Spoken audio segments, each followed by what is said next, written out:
네, 반갑습니다. 평생자산관리연구소의 유평창 소장입니다. 한 달 동안의 자산관리와 경제 이슈에 대해서 알아보는 맛있는 경제 브런치 시간입니다. 이번 달은요, 특별히 대출에 대해서 말씀드려 보겠습니다. 사실 대출이 어떻게 우리 경제에 또는 서민의 삶에 또는 부유층의 자산관리에 도움이 되는지 깊이 생각을 안 하는 분들이 매우 많습니다. 그래서 자산관리연구소의 소장 입장에서 한 30년 동안 금융기관과 부동산과 기타 여러 가지 활동을 하면서 느꼈던 점, 이런 점들을 한번 녹여서 말씀드려 보겠습니다. 자, 대출은 경제의 약일까 독일까? 이렇게 한번 타이틀을 뽑아왔습니다. 사실 약과 독은 사실 근사한 차이가 있죠. 뱀의 독도 약으로 쓸 수 있고요. 거꾸로 아주 우리가 마시는 물도 한 사람 기준으로 뭐 한 4리터인가 5리터인가를 갑자기 마시면은 몸에 전해질이 붕괴돼서 사망한다고 합니다. 그래서 대한민국의 2021년 9월 말 현재의 가계신용, 대출을 포함해서 가계신용이라고 합니다. 가계신용 잔액은 1805조 9천억이라고 합니다. 역대 최대치를 항상 갱신하고 있는데요. 한국은행 자료입니다. 21년 2분기 가계신용이라는 그런 통계를 보면 가계신용 잔액이 사상 최대치라는 건데, 가계신용을 정의해보면 우리 일반 가계, 개인이 속한 그런 가정이죠. 은행이라든가 보험사라든가 대부업체, 기타 공적 금융기관 등에서 받은 대출 총액에 플러스해서 카드 사용대금, 즉 아직 미결제된 상태의 카드 결제대금까지 포함한 거죠. 그러니까 포괄적인 가계 빚을 가계신용이라고 합니다. 이 부분이 1분기, 직전 분기에 비해서 최근 분기가 무려 41조 2천억이나 증가했다고 합니다. 계속 증가 속도가 빨라지고 있는 거예요. 그리고 가계 대출만 보겠습니다. 가계 대출은 2분기 말 현재 1705조 3천억이라는 거예요. 역시 사상 최대 기록입니다. 그 중에서 가계 대출 중에서 주택담보대출은 사실 절반 정도 됩니다. 948조 3천억이라고 합니다. 이걸 가계대출이라 가지고 전부 다 집 사는 데만 쓰는 게 아니고요. 가계대출 받아가지고 사업자금도 쓰고 교육자금도 쓰고 생활자금도 쓰는 겁니다. 그 중에서 집을 사는 데 마련 관련된 돈이 제일 많은 거죠. 그리고 2분기 판매신용 잔액은 100조 정도라고 합니다. 이 부분은 뭐 신용카드사 중심으로 해서 발생되는 금액을 판매신용이라고 하는데, 이 부분도 상당히 커져 있는 상태다라는 겁니다. 구체적으로 한번 우리 가계에 한번 들어가 보겠습니다. 대한민국의 평균적인 가계에서 보유하고 있는 순자산, 총자산, 대출 이런 걸 따져보면은요, 2020년 말이 최근 자료입니다.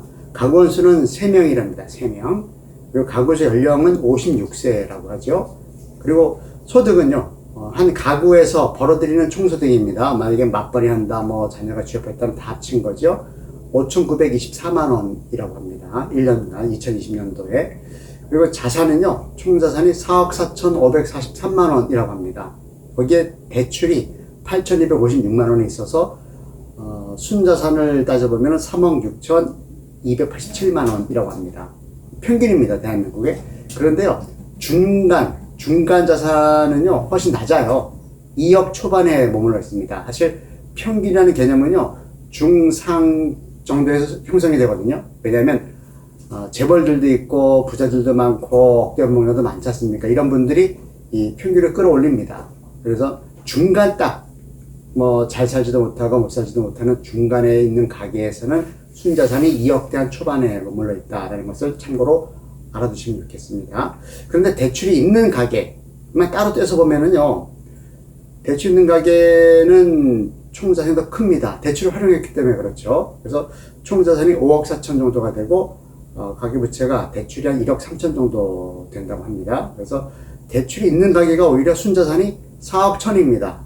대출이 없고 있고 다 합쳐가지고 평균은 3억 6천인데, 이런 건 참 의미가 있죠. 즉, 대출을 잘 활용하게 되면, 어떤 돈 버는 기간을 단축할 수가 있고, 돈 버는 속도를 빠르게 할 수가 있다는 걸로 보여집니다.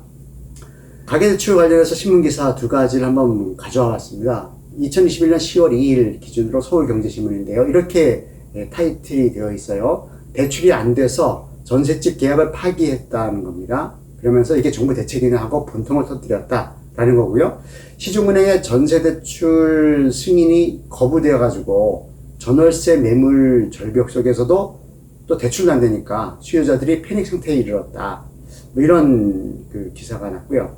세계일보는요, 이번 달 1일 날 기사인데요. 금리가 3%를 돌파했다는 거죠. 즉, 가계 대출 빙하기가 본격화되는 거 아니냐. 즉, 가계대출이 많은데 금리가 올라가면 어떻습니까? 부담이 커지겠죠. 그러면 관련해가지고 소비도 좀 약화되고, 그러면 좀 악순환이 될 수 있겠죠. 기업들의 실적도 나빠지는 거고. 8월 달 기준으로 가계대출 금리가 연 3.1%라는 겁니다. 자, 이것은 평균적인 얘기입니다. 좀 신용이 안 좋은 분은 더 훨씬 높을 수도 있죠.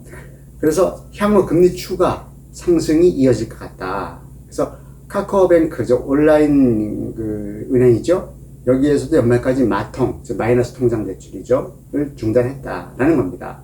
이게 지금 언론 보도에서 보면은 가계부채가 많은 상태에서 대출금리 올라가고 거기서 그나마 대출이 필요해서 전세를 연장하고 할 사람도 대출이 안 되니까, 즉 총량제를 묶어보니까 그런 겁니다. 즉 정부의 가이드라인이 있으면 은행에서는 총량으로 올해는 이 정도 한도를 넘어가지면 안 되겠다 하면은 어쩌면 강제로 대출이 안 되는 이런 좀 어쩌면은요 착한 정책의 역설이라고 합니다. 선하게 정책을 폈지만 그 피해는 가장 취약한 계층이 오롯이 입는다라는 것이죠. 그래서 저는 이렇게 정리해봤습니다. 제가 30년 이상 금융기관에 소속되어 있고 또는 부동산이라든가 기타 여러 가지 활동을 하고 있는데 대출에 대해서 이렇게 제가 정리를 몇 가지를 해봤어요. 자, 이 부분은요, 우리 여러분들이 자산관리 하시고 컨설팅 하시고 본인 자산관리 하실 때도 좀 유념해서 생각하시면 좋을 것 같습니다. 대출은요, 언젠가는 갚아져야 될 임시 유동성입니다. 즉, 표현이 거칠 수 있는데요. 우리 몸에 그 고름이 잡혔다. 그럼 고름은 살이 아니잖아요. 고름이 살이 되고 근육이 되지 않거든요. 제거해야 되는 거거든요. 언젠가. 자, 대출은요, 부동산 시장에 맛있는 거품이다. 즉, 양념이다. 이런 거죠. 대출이 있으면서 부동산 거래가 활성화되는 거죠. 만약에 순수하게 소득이나 월급을 모아서 집을 사거나 뭐 부동산 투자한다고 치면은 매우 느릴 겁니다. 그리고 금액도 높아지지 않을 거예요. 즉, 뭐 옛날 말에 외상이면 소도 잡아먹는다 이런 얘기도 있다고 해요. 그 얘기 뭐냐면은 지금 현재 내가 번 돈은 아니지만 미래에 벌 돈을 미리 갑을 해서 땡겨서 투자하게 되면 훨씬 더 큰 금액을 투자할 수도 있다는 거죠. 심지어 갭투자 같은 경우는요, 뭐 한 7년 전, 6년 전 얘기지만 서울의 어느 지역에 아파트 매매가가 5억인데 전세가 4억 8천이라는 겁니다. 그럼 2천만 원만 있으면은 그 아파트를 명의를 가져갈 수 있는 거예요. 그리고 4억 8천이 전세였는데 그 다음번에 갱신할 때는 5억 5천입니다. 5천만 원이 남아요, 거꾸로.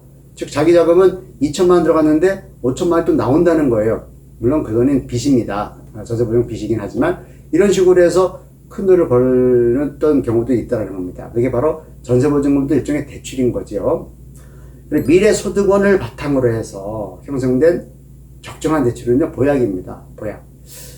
뭐 이런 거 있지 않습니까? 우리가 아프다. 그러면 맛있는 거를 이렇게 해 먹이잖아요. 가족이 아프면. 근데 그 맛있는 요리라는 것은 사실 1년에 뭐 한두 번 정도 먹지 못하는 그런 뭐 소고기일 수도 있고, 뭐 전복탕일 수도 있고, 뭐 이런 게 있을 거예요. 근데 그 한 끼면은 서너 번의 식사를 해결할 수 있는 양이거든요. 하지만 아프니까 미래의 자원을 당겨서 좀 공급해 주는 거죠, 영양분을. 마찬가지로, 만약에 안정된 직장이다. 소득이 크진 않지만, 한 달에 50만원씩 충분히 모을 수 있다고 치면 30년 근무한다고 볼게요. 이제 20대 후반, 30대 초반에 청년일 경우에. 그러면 1년에 600만원이에요. 10년에 6천만원입니다. 30년이면 1억 8천입니다. 1억 8천을 당겨서 투자할 수도 있다는 것이죠. 자, 대출은요, 인플레이션의 강력한 원동력이다라는 겁니다. 우리가 물가가 상승이 인플레이션, 하락이 디플레이션 아닙니까? 자, 대출이 나온 만큼 그 돈은 어딘가에 흘러가겠죠.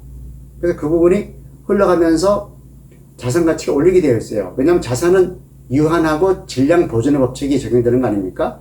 지구상에 있는 땅이라든가 여러 가지 뭐 철강이라든가 이런 것들은 다 한정된 자원입니다. 이 부분이 변형 가공돼서 어떤 형태를 가지고 있는 건데 나중에 다시 또 순환이 되죠. 우리 자동차 새 차 사서 운행하다가 사고가 나거나 한 20년 됐다고 하면 다시 또 폐차하지 않습니까? 그러면 그 철강이라든가 부품들을 또 재활용합니다. 녹여서. 이런 걸 보면은 인플레이션, 즉 물가가 빨리 올라가는 그런 어떤 원동력이 된다는 거고요.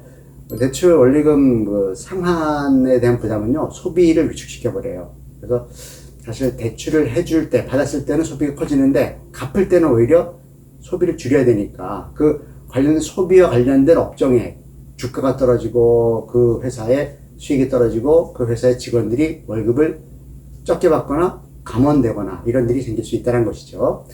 그리고 대출 완화 정책, 즉 대출을 풀어주는 겁니다. 완화. 대출을 웬만하면 많이 받아라. 뭐 이렇게 하는 정부도 있었죠. 그러면 그것은요, 이를테면 중독성이 강한 스테로이드 처방전이다. 이렇게 보는 겁니다.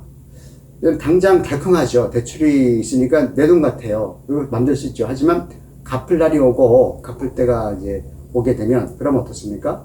그동안 누리던 거를 오히려 반납을 해야 돼요. 그런 과정에서 고통이 따른다는 겁니다. 고통 해결하려면 어떻게 합니까? 해결하려면 대출을 더 받아야 되죠. 그래서 대출을 받아서 대출을 갚는 이런 악순환 고리가 형성되는 것도 그런 원리인 것 같습니다. 자, 대출 규제 정책, 대출을 갑자기 막아버려요. 못하게. 그러면 뭡니까? 완화 정책은 스테로이드인데 이것은 강력한 디톡스 처방이죠. 즉, 무리한 다이어트입니다. 그러니까 갑자기 일주일 만에 체중을 한 5kg를 빼시오. 뭐 이런 거거든요. 그럼 결국 어떻습니까? 정상적인 일상에서는 그렇게 감량하기 어렵지 않습니까? 뭔가 무리가 있는 거죠. 그럼 결과적으로 대출은 총량을 줄여서 숫자로는 관리가 되지만 그 안에 있는 국민들, 특히 서민들 같은 경우는 상당히 골병이 드는 거죠. 그리고 대출을 내가 받았다. 누군가의 자산이 됩니다. 대출 받아서 어떤 자산을 구입하거나 소비했을 때 그 상대방은 그만큼 안 생겨야 될 돈이 나온 거니까 자산이 증가되는 거죠. 그래서 내가 대출 1억 받아가지고 집을 샀다. 그러면 집 한 사람은 그 대출 1억을 가지고 여유가 있다면 은행에 예금을 하겠죠. 그래서 A라 은행에서 대출 1억 원을 받아서 홍길동이 다시 그 임국정한테 그 돈이 가가지고 임국정이 A라 은행에서 예금을 1억 하는 이런 형태가 됩니다. 그러니까 시중에 통화량이 매우 많이 커지는 거죠. 그리고 결과적으로 감당할 수 없는 과도한 대출은 국민도 그렇고 국가도 그렇고 큰 부담이다 라는 겁니다. 우리 경제위기나 외환위기가 오면은 가장 마지막에 금융위기가 옵니다. 즉, 그 은행권에서 담당이 안 되는 감당이. 즉, 은행에서 대출을 많이 해줬는데 그 많은 고객들이, 대출 고객들이 소위 그 부도나 연체를 한다고 치면 그 은행이 부실화되는 거 아니겠습니까? 그럼 은행 결국은 국유화 되는 거죠. 그리고 과거 이런 경험을 했었습니다. 그래서 그 은행에 구조조정을 해서 막 직원들 정리하고 점포 폐쇄하고 이러면서 국가에 세금이 들어가는 거예요.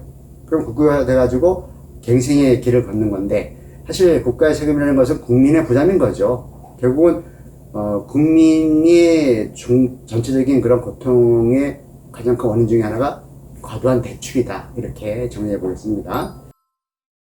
자, 여러분 7대 경제지표를 한번 살펴보겠습니다. 소비자 심리지수는 조금 올랐습니다. 1.3포인트 올라서 103.8포인트고요. 반면에 제조업 BSI 지수는 5포인트가 내렸습니다. 그래서 90입니다. 90. 즉 100이 중심인데 10포인트가 내려서 아래쪽에 있으니까 경제가 좀 안 좋아지는 심리다. 이렇게 보시면 되겠어요. 반면에 수출은 사상 최고치를 계속 경신하고 있습니다. 그래서 2021년 9월 무역 수지는 17개월 연속 흑자가 나고 있습니다. 수출이 잘 되니까 그런 거죠. 무역 수지 흑자라는 것은 수출과 수입의 차이를 얘기하는 거예요. 그런데 현재 수출이 잘 되는 것은 이미 과거에 몇 달, 1년, 2년 이럴 때 계약을 했거나 그때 환경이 지금 수출로 나타나는 겁니다. 그래서 이번 달에도 만약에 경제가 나빠졌다 하더라도 바로 수출이 감소하진 않아요. 수출은 서서히 내려갈 수가 있습니다. 하지만 방향성이 중요한 것이죠. 수출 규모가 줄어든다고 하면은 그것은 좀 빨간불이 들어왔다라고 볼 수가 있겠고요. 덕분에 외환 보유액은 계속 사상 최고 수준을 머물러 있습니다. 그래서 2021년 8월 말 기준으로 4,639억 달러나 대한민국은 외환을 가지고 있습니다. 미국 달러 또는 미국 국채 중심이겠습니다만 여전히 외환 위기는 이제 우리가 어느 정도 벗어난 거 아닌가 하는 생각을 해봅니다. 그래서 경제 심리 지수죠. ESI 지수, Economic Sentimental Index인데 104.6입니다. 104.6. 즉 100이 기준인데 좀 높게 형성되어 있죠. 전체로 볼 때는 가게들의 소비 심리는 좋고 기업들의 소비 심리는 좀 안 좋다. 이렇게 볼 수가 있겠습니다. 자, 주요 주가 지수죠. 9월달 기준으로 캔들 차트의 월봉으로 봤을 때 코스피는 마이너스 4.08%, 코스닥도 마이너스 3.38% 좀 약화됐죠. 다우존스 지수하고 나스닥도 중폭 내렸습니다. 각각 4.29와 5.31%가 내렸습니다. 상해 종합지수는 0.68% 조금 올랐지만 홍콩항생은 5% 정도가 내렸습니다. 전체적으로 지난달은 주가 지수가 좀 맥을 주지 못했다 이렇게 볼 수가 있겠죠. 자, 금리 중요하죠. 자, 3년 만기 국고채 수익률 금리의 대장입니다. 월 평균으로 볼게요. 지난달 월 평균 3년 만기 국고채 수익률은 1.515%라는 겁니다. 종전에 몇 달 동안 계속 올라가기만 했죠. 그런데 다행스럽게도 지난달은 그 전달에 비해서 0.138%포인트가 내렸습니다. 그래서 시중금리는 좀 안정이 되는 거 아닌가 하는 생각이 듭니다. 물론 가계대출 금리는 올라갈 수 있지만 그 선행지표인 3년 만기 국고채 수익률은 좀 1.5% 선에서 안정돼 있다 이렇게 볼 수 있겠고요. 은행권과 상호주축 은행권의 최고금리는 각각 0.7%와 2.52%로 전달과 동일합니다. 다만 코픽스, 즉 가계대출의 기준금리죠. 이 금리는 잔액 기준이 1.04%, 신규 취급액이 1.02%. 그래서 그 전달에 비해서 소폭 올랐습니다. 코픽스 지수는요, 대출의 기준이 기준. 여기에다가 가상금리가 올라가죠. 거래를 많이 안 했거나 신용이 안 좋거나 뭐 이런 경우에는 금리가 올라가서 요건 3.1% 8월 달에 그랬던 거고요. 그 이후에 좀 올라갈 여지가 많습니다. 하지만 이 가계대출 금리가 뭐 10% 이렇게 올라가지는 않을 거예요. 그렇게 했다가는 뭐 대한민국이 거덜나겠죠. 그 전에 정책을 취할 건데 그런 정책 중에서 그냥 뭐 대출을 뭐 줄이거나 늘려주거나 아니면 기타 여러 가지 국가의 복지라든가 이런 걸 통해서 가계대출 금리가 올라가더라도 저의 개인 생각입니다. 한국은행 기준금리가 0.75%일 때 3.1%가 나왔거든요. 시중은행 그 가계대출 평균금리가. 그럼 만약에 기준금리가 0.25%포인트씩 한 2번 오른다 볼게요. 그러면 대략 내년 뭐 봄이나 때가 되면은 1.25% 정도 되지 않겠습니까? 그러면 그만큼 순증을 해서 대략 한 4% 정도에서 머물지 않을까 생각을 해봅니다. 그 이상 더 올라가게 되면은 긴급 재난지원금 주고 그랬지 않습니까? 25만원씩 주고 그랬죠. 자, 그 돈이 불과 뭐 20조 뭐 이런 개념입니다. 그런데 1800조나 되는 가계신용이 있는데 만약에 1%포인트만큼이라도 대출 부담이 커지게 되면 18조 아닙니까? 2%포인트 올라갔다면 36조 정도 계산했을 때 대략 그러면 거의 40조 정도가 부담이 커지는 거죠, 가계에. 그러면 우리나라 경제는 매우 침체될 걸로 예상이 됩니다. 그래서 금리 정책을 이렇게 과격하게 하지는 않을 것 같다는 생각이 듭니다. 환율은요, 9월 평균 원달러 환율이 1171원 82전입니다. 사실 연초에 제 기억엔 1070원 정도를 기억했었거든요. 그럼 거기에 비하면 거의 100원 정도가 올라간 거예요, 100원. 물론 작년에 코스피가 1400포인트를 위협받을 때는 1300원 정도까지 올라갔었습니다. 물론 우리나라 원달러 환율은 박스권에 움직이고 있는데 대략 1000원에서 한 1300원 정도를 지난 한 수년 동안 이어지고 있는데 앞으로 어떤 변수가 생길지 모르죠. 코로나19가 완전 종식이 돼가지고 전 세계가 사회적 거리두기를 다 거둬들이면 우리 수출이 많이 될 거 아닙니까? 그럼 환율이 내려가겠죠. 달러가 국내 외환 시장에 흔해지니까, 많아지니까. 반면에 코로나22가 나왔다. 그리고 미국과 중국이 무역 분쟁을 떠나서 군사적인 충돌까지 이어진다고 치면 뭐 불안하겠죠, 전 세계가. 그러면 수출도 좀 둔화될 것이고, 그러면 서울 외환 시장의 달러가 부족해지면 1달러 값이 올라가겠죠. 그러면 1,400원, 1,500원 뚫을 수도 있을 것 같습니다. 그럼 여기서 중요한 것은 달러라는 자산은 이제는 전 세계의 가장 안전자산 중에 하나다. 가장 유동성이 있는 화폐인데 돈 주고 사는 돈이 미국 달러다. 이렇게 다시 한번 말씀드려 보겠습니다. 자, 통화량 볼게요. 총통화라고 하죠. M2. 현금, 요구불 통장, 입출금융 통장 잔액, 그리고 2년 미만 예금 적금까지 다 합쳤을 때가 3천조 원이 훨씬 넘어요. 3천조 원이. 그래서 매달 증가하고 있는데 그 M2 통화량 자체가 지난달은 11.4%가 증가했습니다. 매우 높은 수치입니다. 여전히 시중에 금리 수준이 낮고 통화량 많아지니까 돈이 갈 데가 없다. 그래서 아직도 일부 유명한 지의 아파트 가격은 상승세를 지속하고 있는 원동력이 아닌가 싶습니다.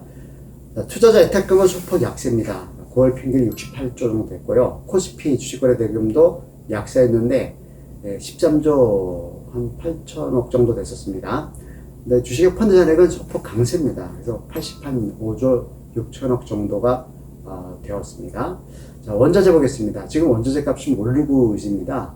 두바이유죠. 우리나라 가장 많이 수입하는 석유가, 원유가 중동산 두바이유인데, 그 전달에 비해서 지난달이 2달러 84센트가 올랐어요, 평균이. 그래서 72달러 33센트입니다. 배럴당 그렇습니다. 159리터죠. 그러면 이 부분이 우리나라의 바로 주유소의 그 어떤 휘발유 가격에 연결이 되고, 또 석유화학 제품의 또 원가에 플러스가 되고 하면 물가의 상승에 큰 영향을 미치는 것이다 라고 이제 보겠고요. 반면에 금시세. 자, 금시세는 뭡니까? 금은 안전자산이죠. 전 세계 경제가 아주 뭐 어렵다 했을 때는 금 가격이 올라갑니다. 그리고 금리가 제로 수준에 머물러 있다. 그럼 금에 대한 수요가 많아지거든요. 어차피 예금이자 없으니까 금 사두자 이런 건데, 금리가 올라갈 수 있는 여지가 많죠. 왜냐하면 금을 제외한 물가가 상승되니까 금리는 따라 올라갈 수밖에 없는 구조입니다. 그러면 만약에 정기금에 갖고 5% 수익을 받는다. 그러면 1억을 맡겨놓으면은 1년에 500만원씩, 10년이면은 5천만원 달리로 보더라도, 그럼 1억 5천 될 거 아닙니까? 즉, 돈의 양이 1.5배가 됐어요. 그런데 금을 만약에 1kg 더 넣었다. 1억이라고 볼게요. 그럼 1kg는 1000년, 만년이 지나도 그대로 1kg입니다. 그래서 금리가 높아지는 시기에는 금 가격이 떨어지는 것이 역시 정석이다 이렇게 보겠습니다. 그래서 온스당 28.35g이 1온스인데 국제 금시장 가격이 1775달러 91센트입니다. 1800달러가 안 되고 있거든요. 작년에는 2000달러가 훨씬 넘었었죠. 자, 부동산 부분입니다. 주택 매매 가격 지수는요, 2달 후행 지표지만 좀 내렸습니다. 계속 오르다가 0.9% 상승률에 멈춰 있거든요. 즉, 그동안 계속 올라가다가 약간 내려가는. 그러나 여전히 중간보다는 높은 위치에 있다라는 거죠. 즉, 계속 상승장에 증가하는 그런 추세에 있다라는 겁니다. 그러나 증가 속도가 약간 꺾였다. 전세 가격도 마찬가지입니다. 사실 매매 가격 전 단계의 시그널이 전세거든요. 전세가 귀하고 올라가면 집값은 자연적으로 그 비율만큼 올라가는 것이 일반적인데, 전세 가격 지수도 계속 올라가는 추세여서 지난달에는 조금 내려서 0.6% 증가율에 머물러 있습니다. 자, 아무튼 이번 달에는요, 대출에 대해서는 생각을 해봤습니다. 자, 대출은 독일 수도 있고 약일 수도 있어요. 어떻게 활용하느냐에 따라 가지고. 그래서 우리 대출을 과도하게 쓰지 마시고 적정하게 쓰는 거를 저는 권장드리겠습니다. 이번 달도 성공적인 자산관리 코치 하시기 바랍니다. 감사합니다.